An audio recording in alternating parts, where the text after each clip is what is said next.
There were two bits of news yesterday which I think were of interest. I did mention both, but they are of interest in a much broader sense. The first is Kwasi Kwarteng's departure from mainline politics and decision not to stand at the next general election. I think very welcome. I think he should have gone earlier. In shame for crashing the economy, for presiding over people's mortgage hikes, and that hasn't changed.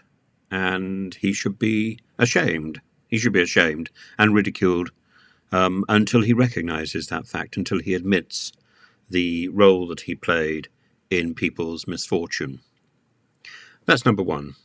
And by the way, when I refer to Kwasi Kwarteng's prodigious package, which I do, the package was the thing we were supposed to admire about Kwasi Kwarteng. Liz Truss went on and on and on about his package. So did lots of other people.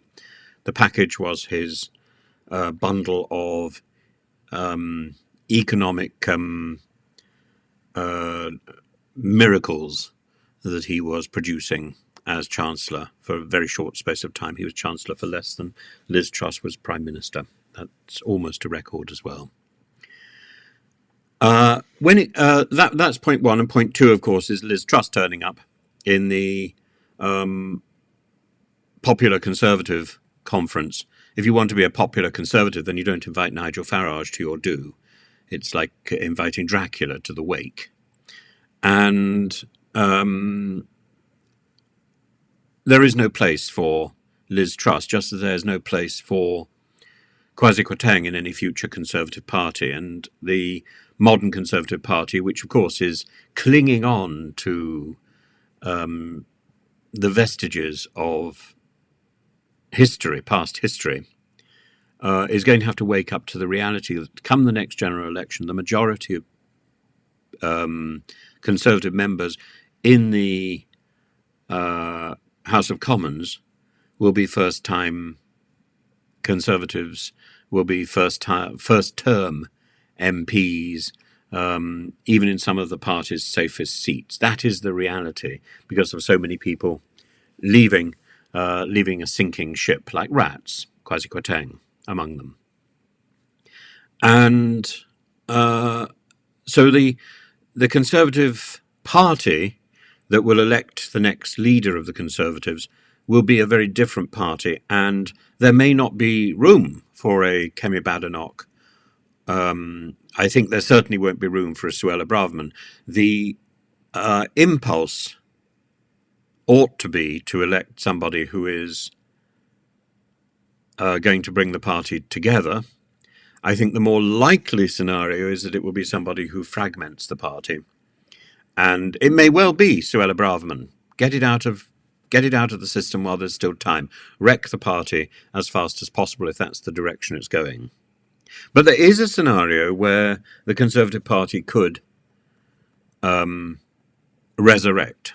And if that is going to happen, it would have to find a middle-of-the-road candidate. And I don't think one necessarily exists in the present party unless somebody were to look at a candidate like Chris Heaton Harris, somebody who has actually probably got the only, who has had the only single success in the present government. The only success that he can boast about, and that is after 2 years of hiatus and sulk from the DUP, he has got Stormont back working again. That is an astonishing achievement. He's also brokered the Windsor Framework, the Northern Ireland Agreement, that again restores some credibility after the mess of the Brexit arrangement brokered by Lord Frost. I think Chris Heaton Harris is a very significant candidate for the next Conservative Party leader. But my instinct would be that he would turn down the offer because he would know this was a poison chalice. He would then only ever be known as the leader of a Conservative Party in opposition.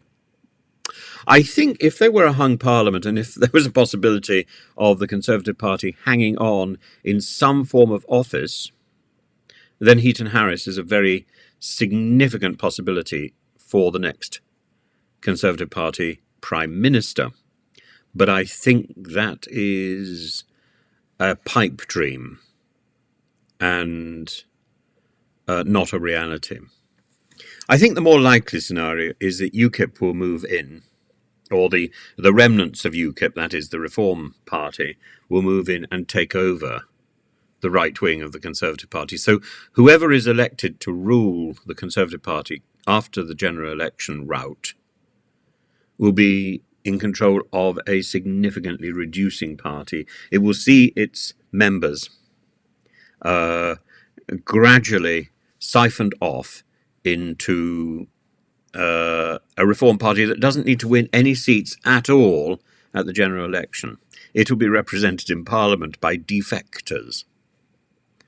And its party will grow week by week as the Conservatives fragment. That's my prediction. I'd love to know if you think I'm right. If you think I'm wrong, I'd love to know why.